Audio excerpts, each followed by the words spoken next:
I found his razor in my bathroom. My daughter set 2 mugs on my table and said, "You pay for us, or you move out." The kettle was already on. Steam fogged the small window. A thin line of sun slid across the table where the varnish had worn off. A damp ring bled under the salt shaker. I wiped it with my sleeve, and it came back lighter, not gone. The old clock on the wall ticked like it always did, slow and tired. The house held that early sound fridge hum, pipe ping, a mouse-quiet creak from the hallway that happens when the heat settles. For a second I thought Melissa had just stopped by for coffee. Maybe with Lena. We hadn't sat together in a while. I pictured a school flyer in her bag. A small update about a test. The kettle clicked once and kept its low breath. The front door hit the stopper. Wheels scraped the hall floor rubber on wood. A draft pulled through the kitchen and lifted the corner of the grocery list on the fridge. The smell came with its sweet, sharp cologne. Not mine. I saw him first, Darren, hands in his pockets, chin up like he'd been here before and nothing ever went wrong for him inside any room. Melissa walked past me, opened the cupboard, and took 2 mugs. She set them down. Ceramic. Touched ceramic. She didn't look at the kettle. "Here's how this will work," she said. Calm. Practiced. "Either you pay for us rent, utilities, groceries, or you move out. We can't carry you, Dad." I looked at the mugs because my eyes needed somewhere to go. One had a chip on the lip, the old blue-striped mug my wife used. My thumb found the chip without thinking. Outside, a boy on a red bike cut across the street and laughed.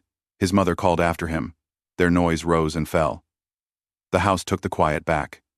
"I won't be a problem," Darren said. Light voice, smooth as radio.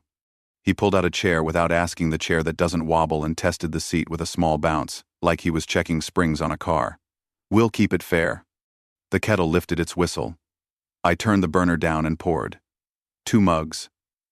I set them in front of them. He nodded like I'd done my part. The fridge motor came on and made the door tremble a little. Melissa opened it, moved my container of soup to the side like old mail, and took the milk. She poured into her cup and wiped a drop with her thumb. For a minute I hoped it was a mistake. Maybe they just needed a few nights. Maybe Melissa would say Lena had a school thing and wanted me there. I saw Lena's small hands, the way she chews the inside of her cheek when she's nervous. Hope stood there quietly, and then stepped back. In the bathroom I washed my hands. A gray metal razor sat by the sink. Heavier than mine. A gel strip along the head.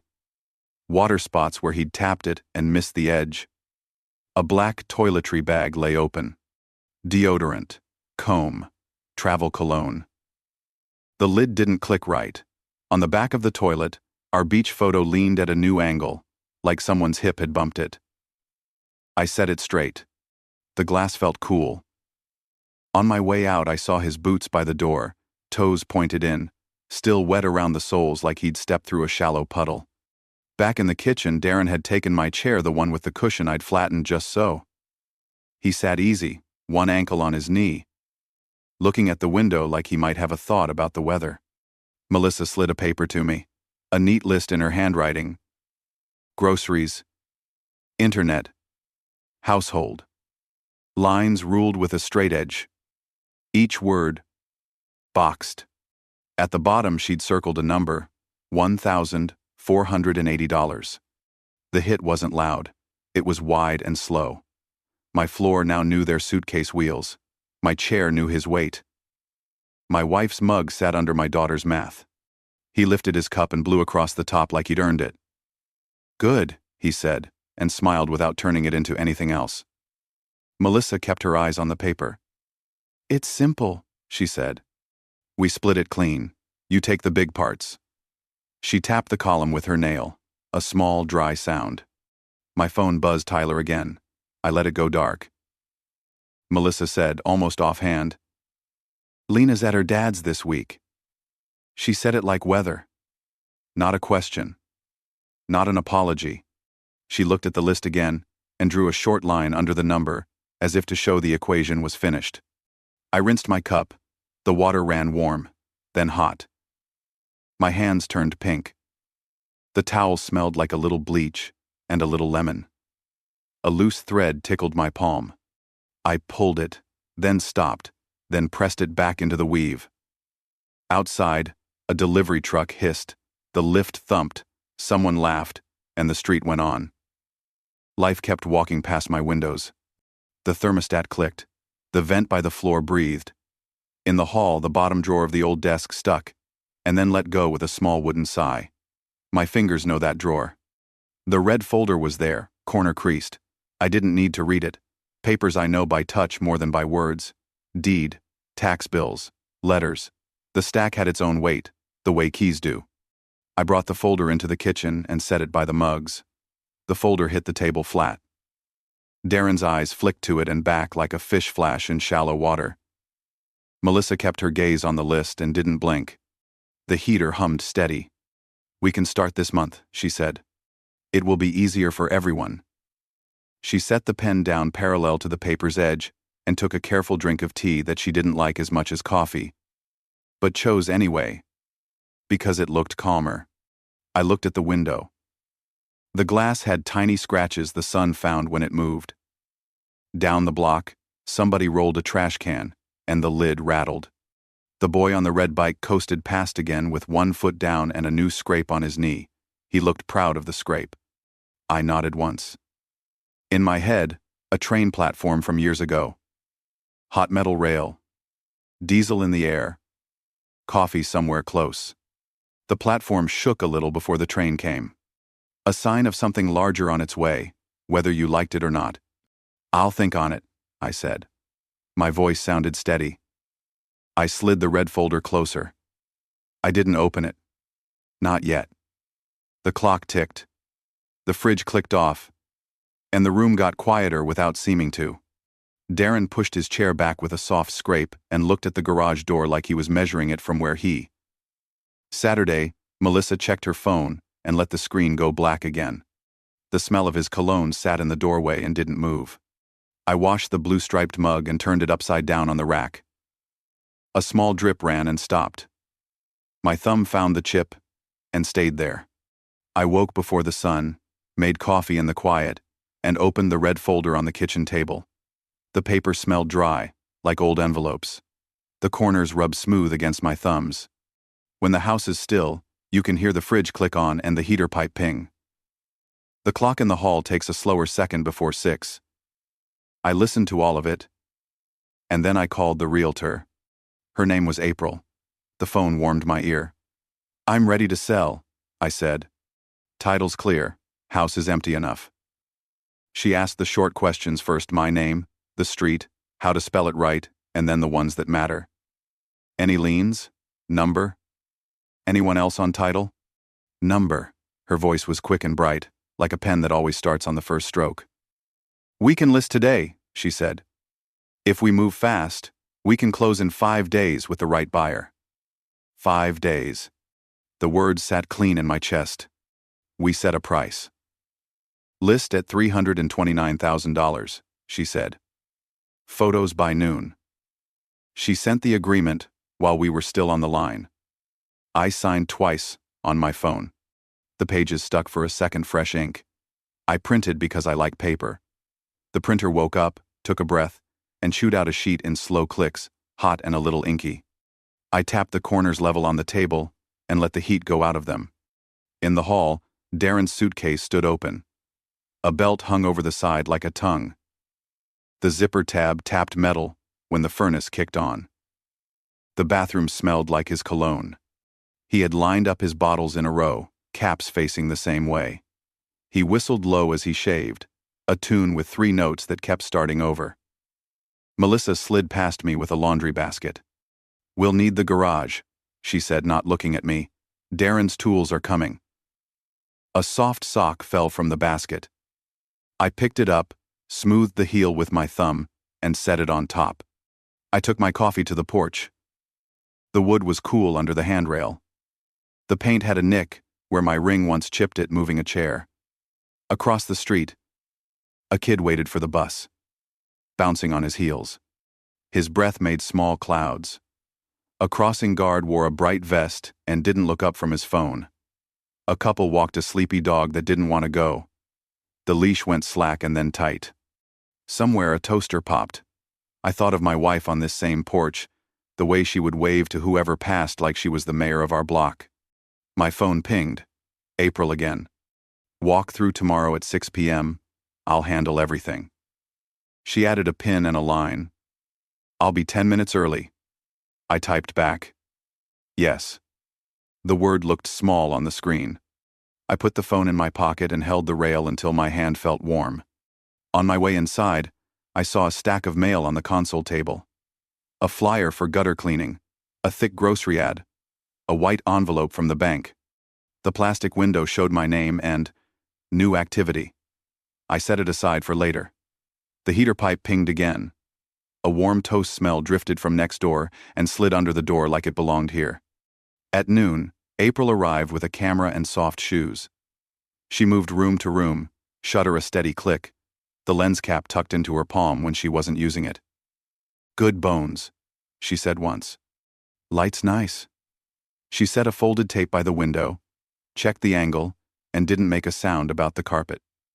Melissa watched with her arms folded, back to the wall. Darren tried a carpet joke and smiled at his own line. I kept to the kitchen. I wiped a ring off the table that wasn't there and let it dry under my hand. The coffee smell had thinned to just warm air.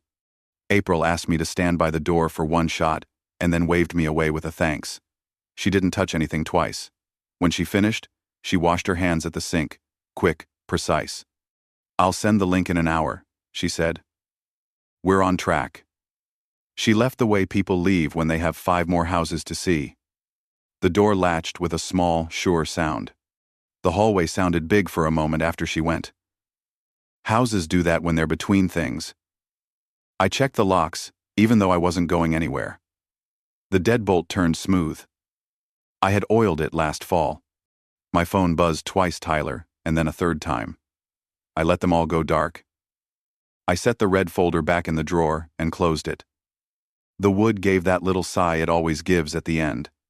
Dinner noises rose from the neighborhood pans. A laugh, a television too loud. Someone burned onions and opened a window. A light wind moved the last leaves on our maple like coins. I stood at the sink and rinsed 2 plates that didn't need rinsing. The water ran clear, then hot, then clear again. At 5:30, I put the keys on the counter where I could see them. Front, back, garage. I counted them without thinking. My wife's blue mug sat upside down on the rack, dry now. I touched the chip and pulled my hand back. A small drip from the rim found the steel and made a round spot, then went flat. At 6 tomorrow, April would ring the bell. Strangers would step on my mat and say careful things. We would still be on track to close in 5 days. I made a list that morning on the back of an old grocery receipt with a dull pencil. It felt good to write it down. Under keys and trash, I added bank. The white envelope waited on the console table, light as air, but it had sat in my head all night like a stone. I tore the top and slid the paper out. The letter smelled like printer ink and glue. Not a letter, just a notice. New charges. A new subscription. A warning about a balance I didn't remember leaving there. I opened the banking app. The screen lit my face. My thumb hesitated over the code, then went ahead. The list of transactions rolled up.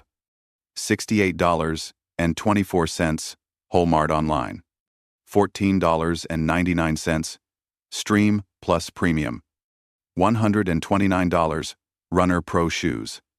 $34.50, Barrel and Bean. Not my groceries, not my shows, not my shoes. The coffee place I pass sometimes but never go in. The dates were all yesterday. Small hits, close together, like someone testing a fence. Melissa used my card last month for household. The site saved it. I stood very still. The fridge hummed. A dog barked twice. A delivery van door slammed. I took screenshots. The press of my thumb made a small plastic creak on the phone case. I called the number on the back of the card. A cheerful recorded voice told me what key to press. I pressed it. A real voice answered. "Those aren't mine," I said. "Please lock the card." She did. We'll mail a new one, she said. 3 to 5 days. I won't need it, I said, and surprised myself. Everything fine? Darren stood in the doorway with a towel over his shoulder. His hair was wet. He smelled like that same sharp cologne, sweet at first, and then heavy. A small red cut showed on his chin. He smiled like we shared something. I slid the phone into my pocket. Yes, I said. He opened the fridge and stood in the cold light. We're out of oat milk, he said. He closed the door with his hip. The fridge thumped. My phone buzzed. Tyler again, I answered. His voice was fast, a little rough. Dad, I just need a little to get straight. I've got a plan next week. I'll pay you back. I looked at the list still open on my screen. Not today, I said. I can't. A breath on the line. A small, hot silence. You never help me when I need it, he said. Street noise around him, tires on wet pavement, a siren far off.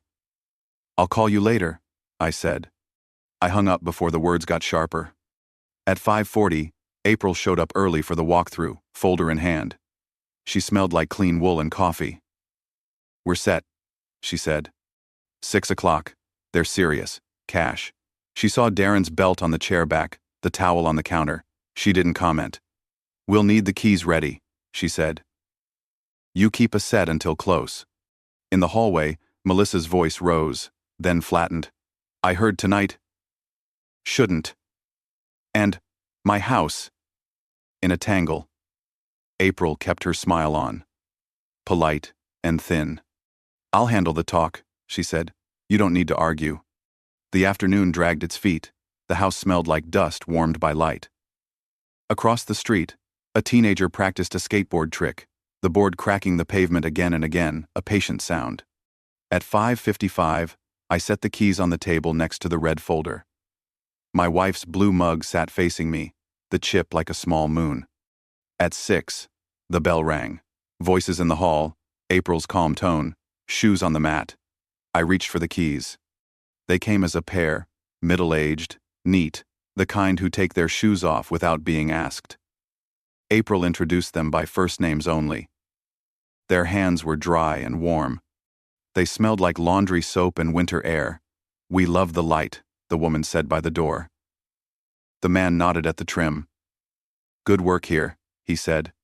His voice had a scrape in it, like maybe he sanded his own shelves. Melissa folded her arms. Darren leaned on the doorframe like a poster. April moved the couple along with soft words. We went room to room. In the bathroom, the man looked at the razor by the sink, and then at me, kind, like we both knew what a home should feel like. I kept my face quiet. In the kitchen, the woman traced the counter edge with her fingertips. I grew up with one like this, she said. Her nail tapped a chip in the laminate. Tap. Tap. The sound was small and real. The heater eased into a hum. Daylight thinned to gray. Darren tried a carpet joke. It died in the air. Melissa said, too bright. We'll decide who visits. You can text first. The woman looked at April. April looked at me. I set my hand on the red folder. This deed has my name. It always did. We're selling, I said. April knows the rest. No one moved for a second. The fridge filled the room with its steady hum. Darren's face went blank. Melissa's chin lifted, then dropped. The woman squeezed the man's arm once, quick, like when a decision you hoped for finally shows up. We understand, the man said. We'll take good care. He meant the house. Maybe he meant me too. April exhaled in a way you could barely hear. I'll email the draft tonight, she said. Closing in 5 days if title stays clean. On the porch, the air smelled like cold wood and someone's chili. A bus sighed, stopped, then pulled away. An ad on its side showed a smiling family on a tiny porch with string lights. Thin walls. Tiny steps. A life that shakes when a truck passes. The bus swept it into the dark. Melissa tried to speak at the doorway. You, she said, and then didn't find the next word. Darren stepped in. You can't just... He stopped too. The line they needed wasn't there. April held the door with one hand and her folder with the other. "We'll coordinate times," she said, gentle but firm. They left. April left. The house was itself again for a small stretch of time. The leftover smell of winter air and wool drifted in the hallway. I put the keys in my pocket and felt their shape settle. My phone lit on the table. A text from Lena.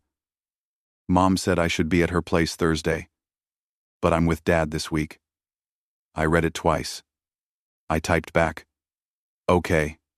Be safe." The dots showed up. Then nothing. Then, "Are you okay?" I looked at the blue-striped mug, the chip bright in the kitchen light. I typed, "Yes." I took the trash out. The bag's plastic handles cut a thin line into my fingers. The night air smelled like damp leaves and the metal of the lid. A kid in a hoodie jogged past with headphones, shoes tapping the sidewalk like soft hammers. Back inside, I put the red folder in the drawer and closed it. The drawer made that small wooden sigh, like a habit. "Offer coming tonight," April had said. 5 days. The offer arrived at 9:12 p.m. My phone buzzed on the table and slid a little on the wood. April's name, then a PDF. I opened it. The page lit the room in a thin blue. Full price, $329,000. Cash, close in 5 days. Deposit first thing in the morning. I read it twice.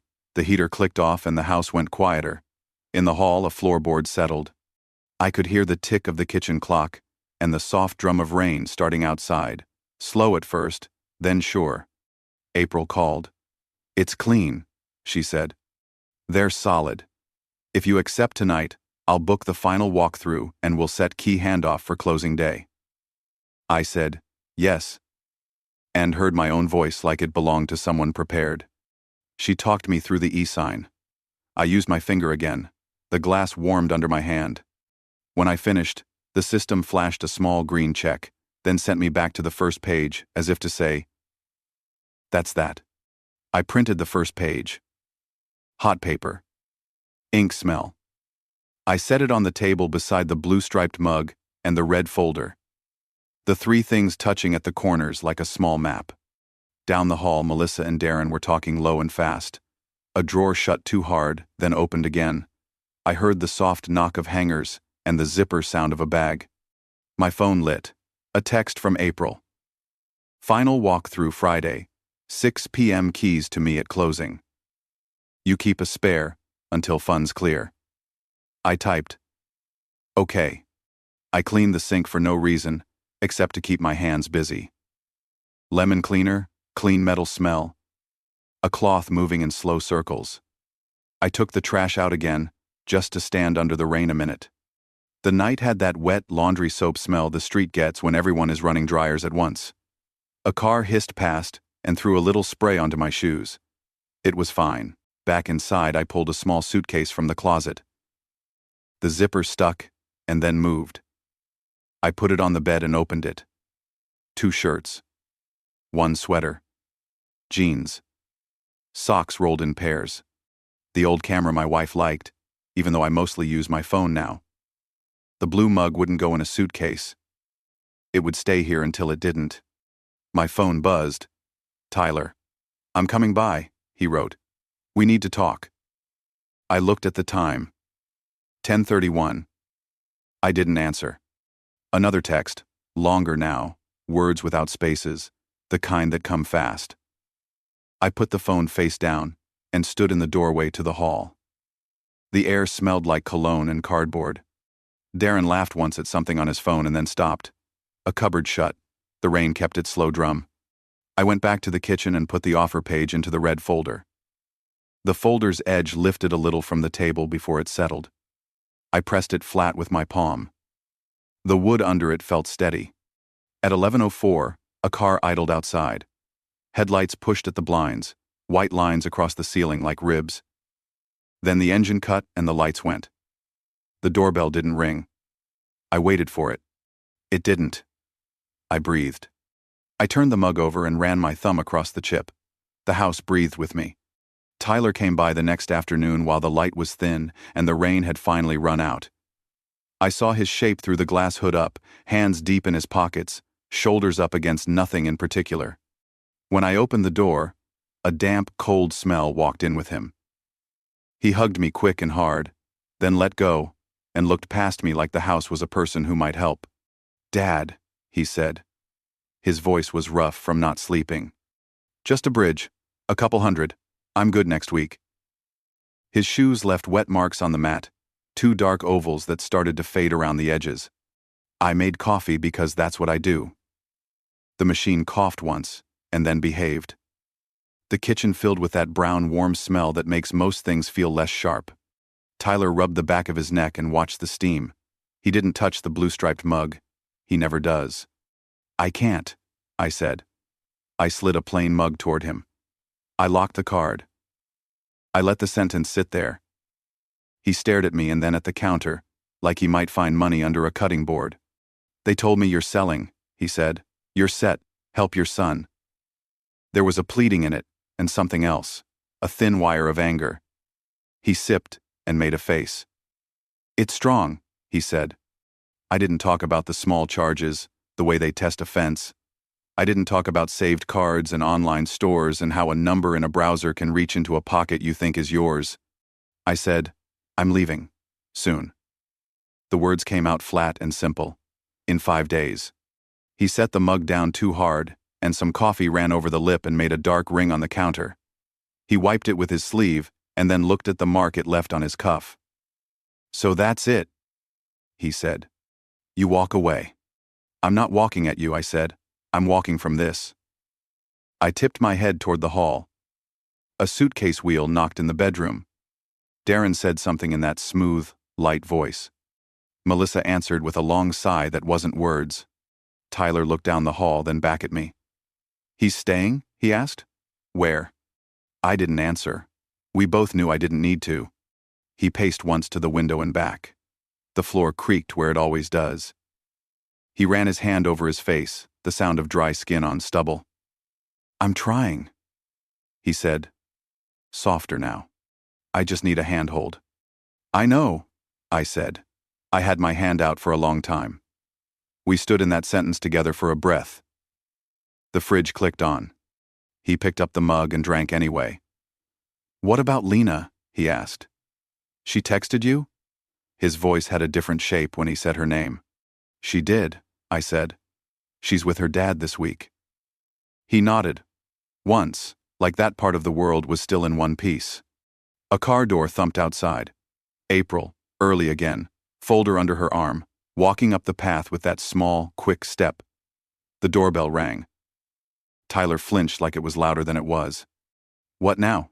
he asked. "Offers accepted," I said. "She wants last details. Walk through tomorrow at 6, close in 5 days. 5 days, he repeated. His mouth pulled tight over the words. He set his mug down, wiped the ring he'd made with the flat of his hand, and looked at his palm. "I'll figure it out," he said to the counter. Then he walked to the door. At the threshold, he turned back. "You always pick everyone else," he said, but it didn't have the old bite. It sounded tired. He pulled his hood up and stepped into the cold air. I let him go. April smiled a small, careful smile when I opened the door for her. The hallway held the smell of wet fabric and coffee. Darren's laugh floated from the back and cut off when he saw her. "We'll keep it simple," April said. "Keys tomorrow. Funds on close." Her folder clicked open like a mouth. I set the blue-striped mug in the sink and ran water over it. Warm, then hot. The steam came up, and my glasses fogged a little. Tomorrow 6. Then 5 days. The sign went in before noon.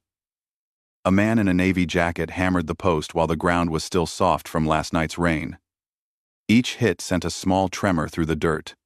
He wiped his hands on his pants and straightened the "for sale" board like a picture frame. April set a small gray lockbox on the knob and tested the code with her thumb. "The $10,000 deposit is in," she said. "Title looks clean. Final walkthrough Friday 6 p.m. Close 5 days from acceptance. You keep your set of keys. The box is just for showings." The air smelled like wet wood and cold metal. Across the street, A woman shook a rug over her porch rail. Dust hung in the light. Melissa stepped out, arms folded, sweater tight. "Get that out of my yard," she said. April kept her voice even. "It's sold," she said. "We're just finishing steps." Darren stood behind Melissa with a tape measure hooked to his belt, like he was about to build something. Inside, he asked about the garage like it already belonged to him. "We'll need the whole wall," he said to Melissa, but loud enough for me to hear. I walked past them to the kitchen. The blue-striped mug sat upside down on the rack, dry and clean. I lifted it, felt the chip with my thumb, then set it down again. My phone buzzed. A short email from the title office. Receipt attached. A quiet ping from April. "Inspector may stop by for 10 minutes. I'll be here." The printer warmed up and spit out the first page with a damp, inky curl. I pressed it flat and slid it under the red folder. The neighborhood lived its day. A delivery truck hissed to a stop and then sighed away. The dog next door complained at the sign, and then forgot it. Kids in hoodies shuffled past sharing one set of earbuds, shoulders touching, laughter moving ahead of them like heat. Melissa came to the table with a straight back and a level face. "Use the spare room if you need to," she said. "But text first." She tapped the list from yesterday, like it was still the law. I didn't answer. The heater pipe clicked, then hummed. April finished outside and came in to wash her hands at the sink. Lemon soap. Clean, quick motions. She dried them on a paper towel and tossed it. "Lockbox is set," she said. "I'll coordinate. You don't need to argue." She left. The door shut with a soft seal. Through the glass, I could see the white border of the for sale sign catch the light. The white edge caught the light. I put my spare keys on the counter and counted them out of habit. Front door, back door, garage. I kept them in my pocket where I could feel their shape. 4 days. I bought a ticket that morning. 1 bag, 1 seat, one way, $62 to a river town. I've only seen from a train once. The website timed out twice, and then took the payment on the 3rd try. The confirmation email came with a little picture of a bus and a line that said, "No changes." The print smelled like warm plastic and toner when it slid out of the machine. The house made its usual noises. The fridge hum, the pipe ping, the floorboard in the hall giving up one quiet complaint under a heel. I zipped the suitcase halfway and left it open on the bed. 2 shirts, a sweater, the camera, socks. The blue mug stayed on the counter. I rinsed it and put it back on the rack. It would be clean when I left. From the bedroom, I heard Darren on speaker. His voice had a sales smile in it even when you couldn't see his face. "What's monthly?" he asked. A woman's voice answered, thin and bright through a small phone speaker. "Lot rent is $475. Utilities separate." Darren said, "Available spaces?" She said, "Creekside, spots 14 and 17. Melissa said something I couldn't hear. Paper rustled. The woman said, "We can hold if you bring cash today." Darren laughed a little and said, "We'll figure it out." He asked about the garage again, measuring air with his hands. I stood in the doorway and looked at the garage door. It had a dark smudge where my palm always pushed it open. I ran my fingers over it and left no mark. Out on the street, a man in a bright jacket jogged past with a dog that looked like it didn't want to jog. A school bus slowed at the corner and lowered its red sign like a small flag. My phone buzzed. "Lena, Grandpa, can you give me a ride Friday after school?" I typed, "Where to?" She left it on red and then wrote, "Dad's. 3:30 pickup." I typed. She sent back a single, "Thanks." April texted too. "Inspector done. All good. See you Friday." The words were short and neat, like bricks. At lunch, Melissa moved through the kitchen as if she were clearing a stage. She put my spices in a box and wrote, "Pant," on the lid with a thick black marker, the smell of it loud in the air. "Pantry," she said when she noticed me watching. "We're organizing." She set the marker down and lined it up parallel with the box edge. The fridge clicked and made a low rattle in the vent. "What about my tools?" Darren called from the hall. If we need to move quick? We'll work it out, Melissa said, not looking up. She put the marker in the drawer and closed it with her hip. The afternoon slid by in the usual ways. Lawn service 2 houses down, the sharp smell of cut grass and cold air. The mail carrier's rubber soles on the steps. Someone somewhere learning a trumpet badly and then stopping. At 4, the light turned thin and the corners of the rooms went gray. I plugged my phone in to charge and folded the sweaters again, even though they were already folded. I sat at the table and looked at the red folder, the printed offer, the bus ticket, offer, deed. 3 days. By morning, the sign had a flyer box on it. April slid in a neat stack and snapped the lid shut. The paper inside smelled like cheap ink and rain. A couple stopped to take one on their walk. "Too late for us," the man said. "Not sorry." The woman nodded and folded the page twice before tucking it in her pocket. April's text. Title cleared. We are a go. Final walkthrough Friday. 6 p.m. My phone lit my palm and went dark again. I set it face down on the red folder. The table had a faint mark where coffee once sat too long. I rubbed it with my thumb, and it didn't change. From the hallway, Darren's voice again, talking to the same bright phone voice. "Do you do month to month?" he asked. "Month to month is $525, she said. "We recommend a 3-month discount at $1,350. Melissa said low and flat. "We can't ask him. He won't." Paper slid against paper. Darren said, "We'll manage." The word manage hung in the air like a hook with nothing on it. I boiled eggs and ran cold water over them until the shells gave up clean. The sound of the shells cracking was small and exact. I salted one, ate standing up, and put the other in the fridge. The shelf was already rearranged. Jars I recognized sat behind jars I don't. My phone lit again. "Tyler, you're really doing this?" I typed. "Yes." He wrote, "I need help." I typed, "I know." He didn't write back. The silence had a weight to it that pressed on my mouth and then let go. At noon, the neighbor across the street started a grill. The smell of lighter fluid drifted over, sharp and nostalgic. Someone laughed hard and then coughed. A radio somewhere tuned badly between 2 stations and then made up its mind. The wind lifted the corner of the welcome mat and set it down again. Melissa came in from the porch and let the door close gently behind her. "I posted about this," she said without looking up from her phone. "People are asking questions." Her thumb slid. Darren stood at her shoulder reading over. "Keep it simple," he said. "We're between places. Temporary." She nodded. Eyes on the screen. I rinsed my cup and set it on the rack. April knocked and stepped in with that careful office smile.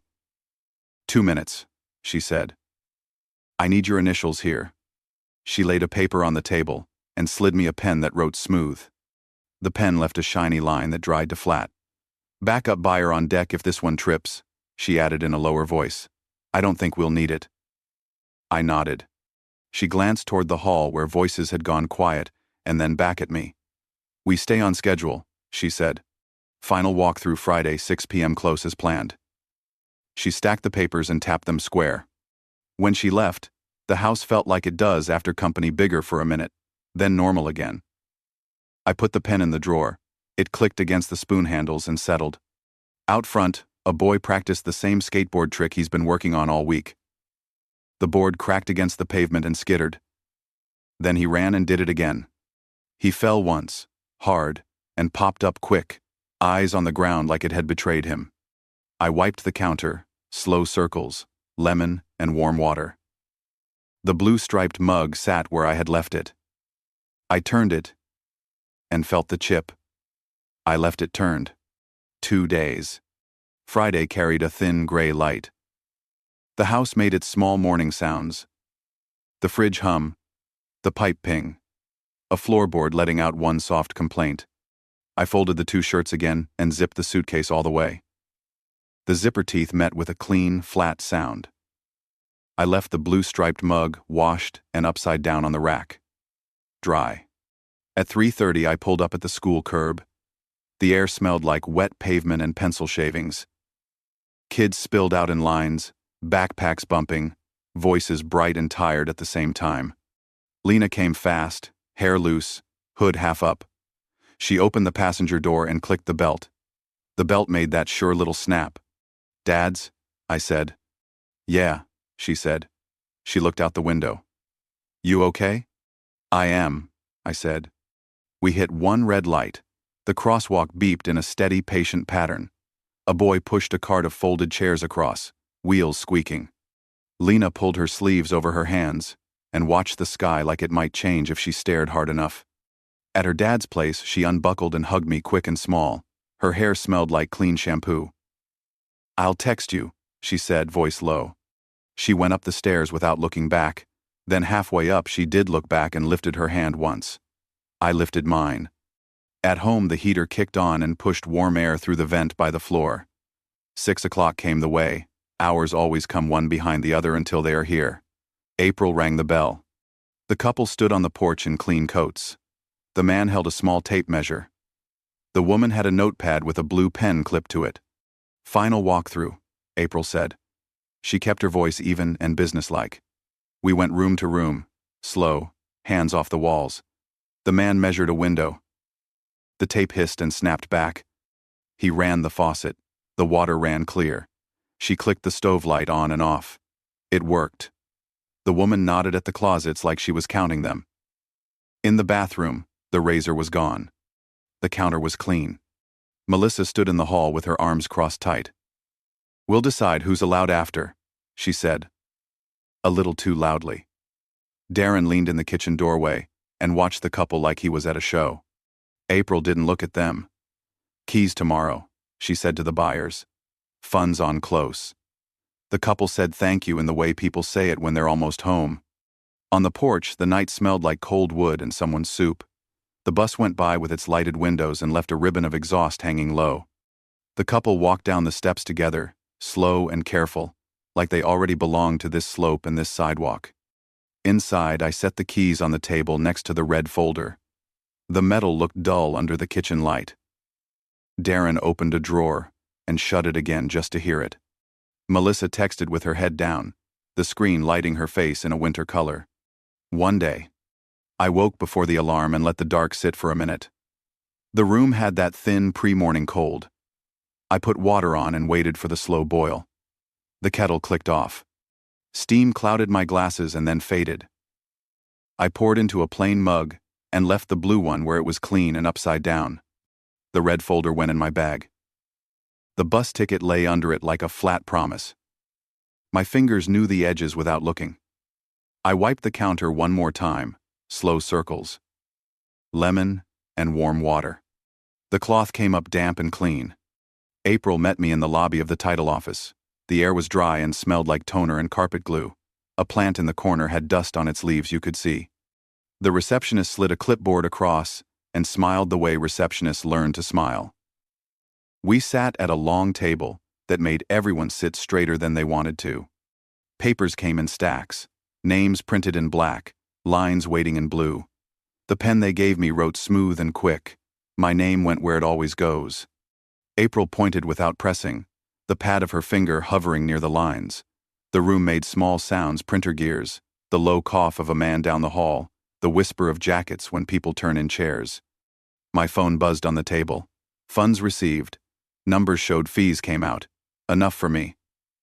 April exhaled through her nose, small and even. "Congratulations," she said. She said it. We moved on. I took my keys out and laid them on the table, front, back, garage. They made a soft pile. April slid a small coin envelope toward me. I put the keys in. The envelope flap stuck with the lightest press. "Buyers get them today. I don't need a set anymore." "It's done," she said. I nodded. I didn't say anything. Paper went back into folders. Pens clicked. Chairs pushed back with small rubber sighs. Outside, the sky had gone from gray to a pale kind of blue that doesn't promise much but is better than nothing. In the parking lot, cold air cut clean. A truck went by and left a scrape of sound along the curb. I set my bag in the trunk and closed it. The lid met the latch with a firm, simple catch. My phone buzzed again. "Lena, I'm at Dad's. We're okay." I typed, "Good." I looked at my hands on the cold metal and waited for them to warm. They were by the door when I turned back toward the building. Melissa's coat wasn't zipped. Darren stood too close. Chin up, hands empty and ready. The air smelled like car exhaust and someone's too sweet perfume. The sliding doors opened and closed behind them, a soft, automatic sigh. "You can't just do this," Melissa said. Her voice had that tight thread inside it that pulls too hard and snaps later. "Where are we supposed to go?" "We're done here," I said. My voice came out even. The parking lot was full of those small everyday sounds, keys, heels, a stroller wheel squeaking.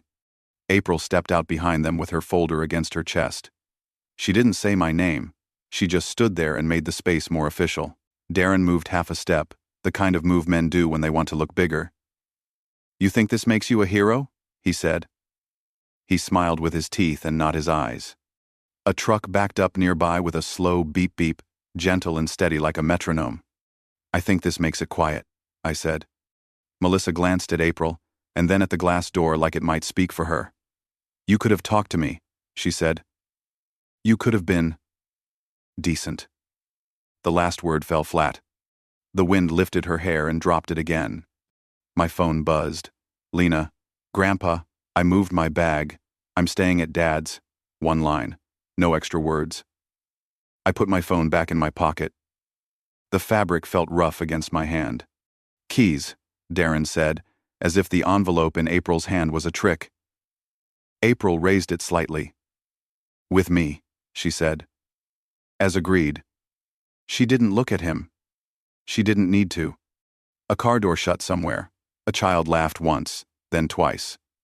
The sound broke and mended the air. "I'm leaving," I said. "That's all." I shifted the bag strap on my shoulder. The strap cut a clean line across my coat. Melissa opened her mouth and then closed it again. Darren breathed in like he might start something and then breathed out like he wouldn't. April stepped to the side and left the walkway open. I walked past them. The automatic doors opened for nobody now and breathed out one more time. The hallway inside smelled like dry paper and hand soap. Outside, the cold took a layer off my thoughts. I went to the car. The metal was still cold from earlier. I put my bag in. The trunk lid came down and latched, a single, sure sound. I drove to the station and let the car sit for a minute with the engine off. I left it in long term. Ticket stub in my wallet. The air smelled like cold metal and old coffee. People moved in small lines, bags rolling, coats zipped, heads down. The glass doors side open and shut, open and shut. Inside, the floor had that gritty feel from salt and shoes. A vending machine hummed. A kid in a team jacket slept with his head on his backpack. A couple stood too close and didn't talk. I bought a coffee that tasted like paper and heat. The cup was thin and flexed under my fingers. I set my bag on the seat beside me and slid the red folder in deeper. The ticket lay flat under it where I wouldn't touch it by accident. My phone buzzed. April. Keys delivered. Another buzz. Title office. Closed. Thank you. Short, finished words. On the screen after those, a post slid by Melissa. A small porch with string lights and 2 folding chairs. The caption said, "Between places. Fresh. Start." The door number showed 17. The siding looked thin. A window unit stuck out and tilted a little. Someone tried to hide an extension cord with a potted plant. Plastic leaves. Darren's boot in the corner, toe pointed in. I scrolled once and let it go. Across the room a bus idled. The air tasted like diesel in winter. A woman bent to tie a child's shoe. The lace slapped the floor once when it slipped from her hand. She tied it again and patted the child's shoulder twice. I texted Lena. "Made it to the station. I'll send you a picture of the river." She wrote back, "Okay." Then, "I'm fine." That was enough. I told the neighbor to keep my mail for a week. He sent a thumbs up and a blurry photo of the "for sale" sign without the flyer box. When my bus pulled in, the lights were too bright for a second. The doors folded open, and the driver stood aside. I stood too, and felt my knees tell me my age. The step up was higher than it looked. I stowed the bag overhead and took a window seat. The glass smelled faintly of cleaner. The heater under my feet rattled once and then settled. We pulled out. The station fell back. Wet streets, red lights. People crossed at corners with their collars up. Somewhere a siren moved across the blocks and thinned to nothing. I watched my hands on my knees until they felt like mine again. An hour later, the dark had fewer lights in it. The bus hummed and breathed. The man across the aisle slept with his mouth open. A woman 2 rows ahead read a paperback and licked her finger to turn the page, a small, steady habit. I closed my eyes and watched the inside of the dark. I didn't think about the blue-striped mug. I knew where it was. Toward midnight, I woke to the bus slowing. A rest stop. Bright lights, clean tile, the smell of fryer oil and mop water. I washed my face. The water ran hot, then too hot, and I pulled back. In the mirror, I looked like a man who'd done what he said he would do. That was enough for one night. Back on the bus, the seat felt the same. The dark pressed close again, and then loosened. Ahead, a river. Morning. The river town met us with a pale, honest morning. The bus hissed and settled. Air smelled like wet stone and cold bread from a bakery somewhere close. I stepped down slow. The sidewalk held last night's damp in the cracks. I walked 2 blocks to a small motel with a blue sign that flickered 1 letter. The lobby had a bowl of plastic-wrapped mints and a bell that didn't need ringing. The clerk slid me a key with a big plastic tag, $214. $58 for the night. Card on file. The room smelled like bleach and old air. The bedspread had that loud pattern motels use. The heater coughed twice and started a steady low wind. I set the bag on the chair and stood a minute with my hands on its handle. Then I put the red folder in the drawer and closed it. The wood made a small sound, the same small sound drawers make everywhere. I washed the travel off my face and drank water from the plastic cup with the paper hat. Outside, the river ran the way rivers run, slow on top, busy underneath. A man in a green jacket threw bread to birds he shouldn't feed. The birds argued anyway. A couple took a photo with the bridge behind them. Their breath made little clouds. Cold metal, that's all. I bought coffee from a window that smelled like sugar. The paper cup didn't flex when I held it. Across the street, a shopkeeper dragged a sandwich board to the curb and chalked soup in quick lines. I thought of my kitchen and the container Melissa pushed aside like old mail. The thought sat down and didn't ask for anything. My phone buzzed. Lena. A photo of a messy desk and a short line. Math test. I'll be okay. I wrote. You will. Another buzz. Neighbor. A picture from across the street, Darren and Melissa loading boxes into a borrowed truck. The box flaps were wet and sagging. A chair leg stuck up at the wrong angle. The for sale sign was gone. Just a clean patch of grass and a rectangle of dirt. Thin walls shake when a truck passes. I put the phone in my pocket and watched the river until the coffee went from hot to warm. The wind cut my ears and then got tired. I sat on a bench because benches are for sitting.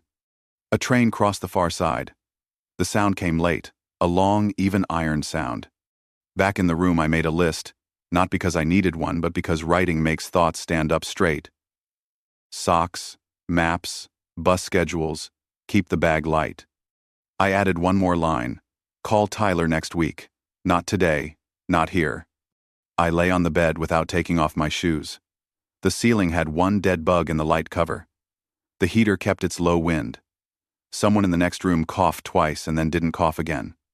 I stared until the pattern on the bedspread stopped being a pattern and turned back into fabric. Near evening I went back to the river. The light went thin. The bakery dragged its gate down with a rough metal slide. A boy ran past with a fishing pole too big for him. The pole tapped a railing and kept going. He did not look back. My phone buzzed once more. A post I didn't open. Then Lena again. Night. I typed. Night.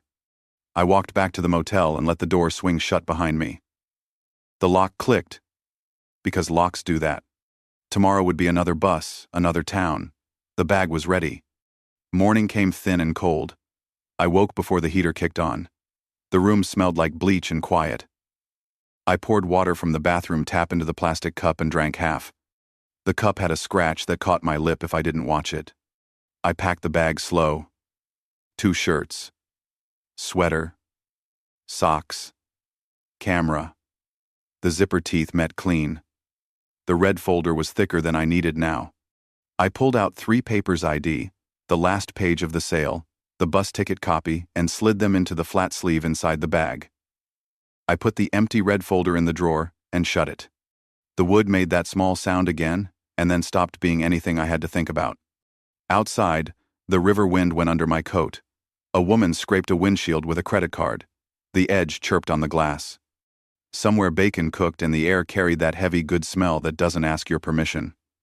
I bought a small breakfast in a place with 4 stools and a calendar of tractors on the wall. The plate was warm. The coffee came in a white mug with a brown ring printed into the glaze from 1,000 refills. I sent Lena a picture of the water and the steel bridge. Cold. I typed. She wrote back, math was okay. Then, after a minute, Mom posted a lot. I typed, you don't have to read it. She wrote, I know. I put the phone face down until it stopped being a light and turned back into a weight. On the walk back, a man in a hard hat waved a flag at a backhoe. The engine clanked and settled. The sidewalk had a crack wide enough to trip if you didn't look. I stepped over it because I was looking. A boy in a hood threw a rock, hard and flat, and missed the river by a foot. He looked around like the water had cheated him. I sat on the bench and let the cold go into my hands. A train crossed again on the far side. The sound took its time to arrive, and then left all at once. I thought of Tyler the way I said I would next week and didn't call. I didn't write. The wind pushed at my ears and stopped. Back at the room, I folded the towel and left it the way I found it. I checked the outlets for chargers and didn't find any. The key with the big plastic tag felt large in my pocket. I set it on the counter for the clerk. He nodded once without looking up from a receipt roll he was fighting with. The paper made a dry squeal, and then obeyed. On the street, I stood still for a breath, and then turned the way the buses go. The bag strap cut a straight line across my shoulder. The corner felt like any corner. The day felt like any day people build things in bridges, porches, stories they tell themselves. I am not happy, but I am free. Morning came thin and cold. I woke before the heater kicked on. The room smelled like bleach and quiet. I poured water from the bathroom tap into the plastic cup and drank half. The cup had a scratch. It caught my lip. I packed the bag slow. 2 shirts, sweater, socks, camera. The zipper teeth met clean. I opened the red folder, took out what still mattered ID, the last page of the sale, a copy of the ticket, and slid them into the flat sleeve. I put the empty red folder in the drawer and shut it. I didn't need it anymore. The wood made a small sound and stopped being anything I had to think about. Outside, a woman scraped a windshield with a credit card. The edge chirped on the glass. Somewhere bacon cooked. The air smelled like it. A delivery truck idled by the curb and left a thin gray ribbon that the wind tore in half. I ate in a place with 4 stools and a calendar of tractors on the wall. The plate was warm. The coffee came in a white mug with a brown ring baked under the glaze. Sugar packets in a jar, one corner bent. A man at the window read the classifieds and tapped the paper with his finger when he found something he wanted to think about. Nobody hurried anyone. I sent Lena a photo of the river and the steel bridge. Cold, I typed. She wrote back, math was okay. Then, Mom posted a lot. I typed, you don't have to read it. She wrote, I know. I put the phone face down until it turned back into a weight. On the walk back, a backhoe swung its arm and stopped above a trench. A man in a hard hat waved a flag once, and then again. The engine clanked and settled. The sidewalk had a crack wide enough to catch a toe. I stepped over it because I was looking. A boy in a hood threw a rock flat at the water and missed by a foot. He looked around like the river had cheated him and then tried again. In the room, I rinsed the cup and left it upside down by the sink. The heater coughed twice and went back to its low wind. I checked the outlets for chargers and didn't find any. I wrote a short list on motel paper because writing makes thoughts stand up straight. Socks, maps, bus times, keep the bag light. I added one more line. Call Tyler next week. Not today. I bought a day ticket from the small station window, another town up the river, same bus line. The printer spit a thin strip of paper that felt warm and flimsy.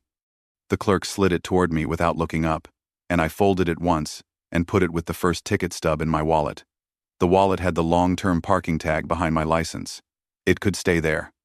Back outside, the river ran the way rivers run, slow on top, busy underneath. Two men carried a door from a van to a shop. One held the hinge side and walked backward.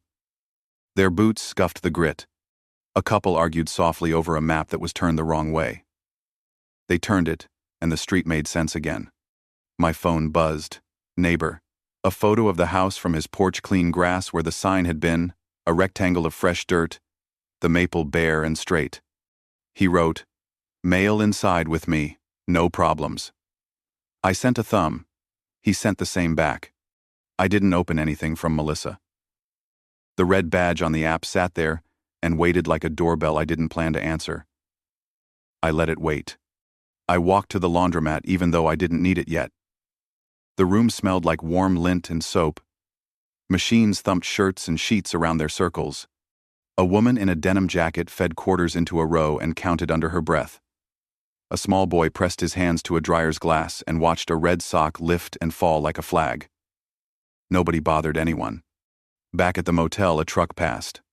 The window rattled once. I sat on the bed and tied my shoes tighter than I needed to. The laces felt dry and stiff. I loosened them and tied them again. I thought of Tyler long enough to keep my word to myself. Next week, I pictured his hands around a warm cup at my table, the ring it would leave on the wood, the way the steam would get in his eyes if he leaned too close. I pictured saying, "Not today again," and letting it be a fence that stayed up. Then I let the picture go. I left the key with the big plastic tag on the counter. The clerk wrestled a roll of receipt paper until it clicked into place. The paper made a dry squeal and obeyed. He nodded without looking up. On the sidewalk, the wind went under my coat and then let me have my warmth back. I stopped at the rail and watched the brown water move past the same stones it always moves past. Cold metal under my fingers. No story to it, just water doing what water does. I walked the block where the buses stop and checked the time on the glass sign. 10 minutes. A man with paint on his hands ate a sandwich from wax paper and brushed the crumbs off his jacket with a flat palm. A girl in a red hat balanced on the curb for 3 steps and then jumped down. A bell rang somewhere and then stopped. The bus came in with a hiss and a sigh. The door folded out. The driver looked past me at the street the way drivers do. I stepped up, and the step was higher than it looked. The bag went to the overhead. I took a window seat. People built things. Bridges, porches. They kept moving. I watched my hands on my knees until they felt like mine. I am not happy, but I am free. A week later, I called Tyler. We met at a diner that smelled like pancakes and hot griddle. He wrapped his hands around a mug and let the steam hit his face. I paid for breakfast. I didn't hand him cash. I slid a folded paper across with a number on it. He put it in his wallet and didn't look at it. We talked about small things, weather, the team. When the check came, he said, "Thanks," and meant it. Outside, the wind pushed at us once and stopped. I picked up the car from long term. The stub scanned. The gate lifted. The tires thumped twice on the seam in the concrete. I drove to a place that changes oil without appointments. The man in the bay called me sir and showed me a dirty air filter. I said, "Go ahead." The shop smelled like rubber and burnt dust. Lena texted a picture of a test with a red 86 at the top. "Not bad," I wrote. She sent a thumbs up and a photo of a plant on a windowsill that looked like it needed water. "Half a cup. I wrote. Later she sent, done. I don't open posts from Melissa. The red dot sits there. Some nights I swipe it away without reading. Most nights I let it sit. A neighbor sent one more picture lot, 17-inch daylight. String lights without the glow, a step that dips a little on the right, a window unit buzzing in a way you can hear even in a photo. A small dog barked at nothing. You could almost feel the thin wall. I filed a change of address at the small post office. The counter woman stamped something twice and slid me a yellow card. The stamp made a sharp sound each time, a flat smack of ink on paper.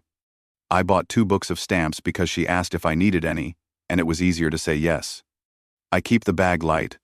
2 shirts, sweater, socks, camera, bus receipts, fold down to a soft stack in the wallet. Motel keys turn back into countertop bowls, one by one. I sleep when the heater hum evens out. I leave the towel the way I found it. Sometimes I make coffee in a paper cup and stand by a rail. Water goes the way it goes. Steel is cold when it's cold. A train passes, and the air shivers a little. People build things. Then they go home. I don't miss the blue-striped mug. I think of it the way you think of a street you don't turn down anymore. It's there. It doesn't need me. On a Wednesday I passed a trailer park from the highway. The sign said Creekside in peeling blue. A few porches had plastic chairs. No faces I knew. I kept my speed. The road made that low tire sound that hides most thoughts. At night I sometimes hear a neighbor in the next room cough twice, and then stop. The wall shakes once when a truck goes by and settles. I sleep anyway. I am not making a point. I am making distance. Thank you for watching Final Truth. Your support means the world to us. If this story kept you hooked until the end, don't forget to like, share, and subscribe. Every day we bring you new tales of family secrets, hidden motives, and twists you won't see coming. Turn on notifications so you never miss the moment the truth comes out. And remember, here at Final Truth, every ending is just the start of another story.